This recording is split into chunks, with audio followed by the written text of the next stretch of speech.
नमस्कार दोस्तों इतिहास में बहुत कुछ घटता है जिसका बिल्कुल एक जीने का एहसास, जिसको समझने का एहसास हमारे अंदर आना चाहिए। आज मैं आपको एक पुराने शायरी के विवाद की ओर ले जाना चाहता हूं, और वो विवाद है इकबाल बानो की गाई हुई एक नज़्म जिसके रचयिता थे फैज़ अहमद फैज़, और नज़्म थी हम देखेंगे। मित्रों, इसको मैं थोड़ा सा विवादों से दूर रखकर इस नज़्म के बारे में और उसके इकबाल बानो के बारे में मैं आपसे बिल्कुल स्पष्ट थोड़ा सा कुछ बातें बयान करना चाहता हूँ, अपने संस्मरणों के आधार पर भी। कि इकबाल बानो से मेरी मुलाकात लाहौर में हुई थी और 1988 शायद वर्ष था। तो मैं संयोगवश वहाँ के अल हमरा थिएटर में गया था, तो वहाँ एक कार्यक्रम में उनसे मुलाकात भी हो गई। और उस मुलाकात में तो उन्होंने वो फैज़ वाली जो विवादास्पद नज़्म वो नहीं पढ़ी थी, लेकिन उसका ज़िक्र ज़रूर हम लोगों ने किया था। और उसमें ये भी था कि इस नज़्म में कहीं ना कहीं थोड़ा सा ये भी, जहाँ सब बुत हटवाए जाएंगे, लगता जैसा कि कोई हिंदुत्व के ख़िलाफ़ कोई बात है, लेकिन इकबाल बानो ने ये स्पष्ट किया कि इसमें हिंदुत्व या इस्लाम की कोई भी चर्चा नहीं है। मूल रूप से ये नज़्म पाकिस्तान के सैन्य शासक, अपने समय के डिक्टेटर तानाशाह ज़ियाउल हक के ख़िलाफ़ थी, और ये एक ऐतिहासिक प्रतिरोध था उसकी निरंकुश सत्ता के ख़िलाफ़। और इकबाल बानो ने संयोगवश ये भी बताया कि उसका जन्म तो वो हरियाणा की हूँ मैं, कि उसका जन्म जो है वो रोहतक में हुआ था। बाद में रोहतक में जन्म, पूरा परिवार वहीं रहता था। और उसके बाद उसने पूछा भी, उसने आग्रह भी किया था कि कभी आप उधर जाएं तो ज़रा पता करिएगा, कोई जन्म स्थान का चर्चा कोई मिल जाए तो वो उसकी फ़ोटो वगैरह भेज दीजिए। लेकिन मैंने जितना भी समय मिला मित्रों, मैंने देखा भी, लेकिन कुछ ज़्यादा जिक्र उनका मिल नहीं पाया। बहरहाल उन्होंने इस बात की पुष्टि की थी कि लाहौर, उनकी जन्म के बाद कुछ वर्षों बाद उनका पूरा परिवार दिल्ली में बस गया था, और वहीं उन्होंने क्लासिकल म्यूज़िक, शास्त्रीय संगीत की शिक्षा ली थी। उसके बाद वो जब विभाजन का समय आया, और उसके बाद जब बहुत सारे परिवार विभाजन के उपरांत बट गए, तो वो भी पाकिस्तान चली आईं।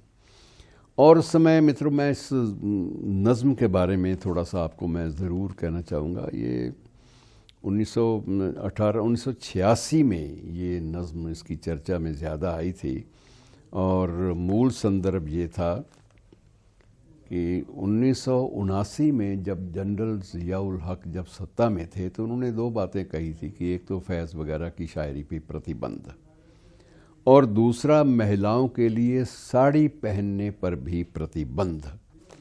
और इस प्रतिबंध के बावजूद लाहौर में एक सम्मेलन में, शायद ये अल हमरा थिएटर ही था, तो उसी थिएटर में इकबाल बानो ने बाकायदा काली साड़ी पहनकर, जानबूझकर काली साड़ी पहनी, वो विरोध अपना व्यक्त करने के लिए, आक्रोश व्यक्त करने के लिए कि ये पाबंदियां कैसी। तो साड़ी पहनकर उन्होंने जो नज़्म गाई थी, वो आज भी बाकायदा आप सुन सकते हैं यूट्यूब पर भी, और एल्सवेयर भी आप उसको पढ़ सकते हैं। और उसमें बाकायदा ये था कि ये 1986 में जब ये फैज़ की कविता हम देखेंगे, इस पर प्रतिबंध भी लगा, और उसी प्रतिबंधित कविता, उसी बैन की गई कविता को जब उसने गाया इकबाल बानो ने, तो अगले दिन अखबारों की सुर्खियों में ये था कि शायद लाहौर में कर्फ्यू लग गया। जो जहाँ था वहीं रुक गया, और अल हमरा थिएटर के आस पास और उसका थिएटर के जो लॉन थे, वहाँ भी लोग, बिल्कुल भीड़ उमड़ पड़ी, और लोगों ने एक साथ वो इसके साथ, इकबाल बानो के साथ, उसकी आवाज़ के साथ साथ उस नज़्म को गाना आरंभ कर दिया। तो मित्रों, ये सत्ता प्रतिष्ठान के ख़िलाफ़, निरंकुश सत्ता प्रतिष्ठान और बेरहम सत्ता प्रतिष्ठान जिसमें साड़ी पहनने पर भी पाबंदी लगा दी गई हो, ऐसे शासन के विरुद्ध एक आक्रोश की मुद्रा में जब ये नज़्म पढ़ी गई, तो मित्रों पूरा का पूरा लगता था कि पूरा का पूरा भारतीय उपमहाद्वीप हिल जाएगा।